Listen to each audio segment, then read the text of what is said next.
فضلا وليس أمرا، لا تنسى الاشتراك في القناة ليصلك كل جديد، وإذا أعجبك الفيديو اضغط لايك.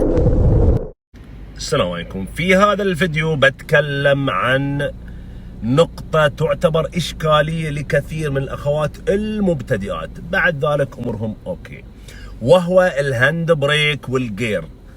أنا أدري إذا يشوف هالفيديو بعض الرجال بيضحكون علي، بيقول لي مسوي درس وما شاء الله وزيطة وزنبليطة علشان هاند بريك قبل ولا جير بريك مري قبل. لا طيب، على كل حال الكلام أو الفيديو ذا موجه للأخوات المبتدئات أولا، ومن بعد ذلك هو الفائدة. طيب هنا في عندنا نوع من الاختلاف. احنا يا الرجال نستخدم طريقة تعودنا عليها من سنين بحكم خبرتنا، ومدارس تعليم القيادة مثل ما عندنا هنا أحد المدارس ما بنجيب الاسم، لهم طريقة. طبعا حقيقة أنا ما أدري شو استندوا عليه، أكيد هم استندوا على أسس علمية، إحنا ما نسوي هالطريقة. ففي هالفيديو بقول لكم مدارس تعليم القيادة شو يسوون وإحنا شو نسوي. أول نقطة متفقين عليها وهي الهاند بريك قبل الانطلاق، هذا الكلام ما فيه خلاف. إذا جيتي بتنطلقين أنت الحين واقفة بتمشين تتوكلين على الله، أول شيء طبعا تحطين رجلك على البريك قبل كل شيء، أوكي، ثم الهاند بريك تحطينه على الحرف أو النمر اللي بتروحين، مثلا بترجعين ريوس تحطينه على البي، أوكي، ثم تنزلين الهاند بريك. هذا هو، هذا ما في مشكلة. طب خلينا نشوف اللي عقبها اللي أهم. أما اللي هي مرحلة عند الوقوف، خلنا أقول لكم أول شيء غالبا في مدارس تعليم القيادة ايش يقولون؟ مدارس تعليم القيادة ما ادري كلهم او بعضهم يقول لك اذا انت جاي من مشوار، الحين انا جاي من مشوار، محطوط الجير على الدي، وقفت، الكتيب شو يقول ارفع الهاند بريك وحطه على البي وبس.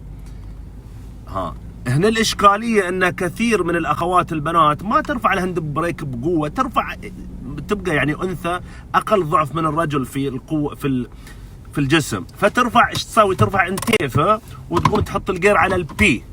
فشو يصير هنا في هالحاله؟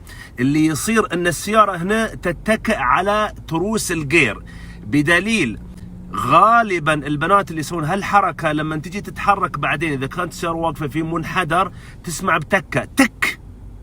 في احد سمع بهالصوت؟ الصوت؟ واما اكثر الرجال او بعضهم وانا منهم، لا الحين انا جاي من مشوار، اوكي، جاي من مشوار، اوكي، وصلت مشواري، شو اسوي عاده؟ زين، اول شيء احط الجير على الان ورجلي على البريك، الجير احطه على الان، ارفع الهاند بريك، اشيل رجلي من البريك، احط الجير على البي. شوفوها مكتوبه تحت عشان تحفظونها. وفي بعضهم لا، يرفع الهاند بريك بقوه ويحطه على البي، شيء راجع لكم. لكن متى اي طريقه طبقتوها وسمعتوا وانتم بتمشون بعدين تك، يعني هذا في شيء خطا، الطريقه خطا، لان هذا اللي بعض الاخوات لاحظت والله اكثرهم طريقه توقيف بحيث لما تجي تمشي بعدين تحس بطقه، وهذه الطقه طبعا هذه مضره للجير، لانها معناته وقفت السياره على ترس الجير مو بحق التوقيف، الجير حق يمشي.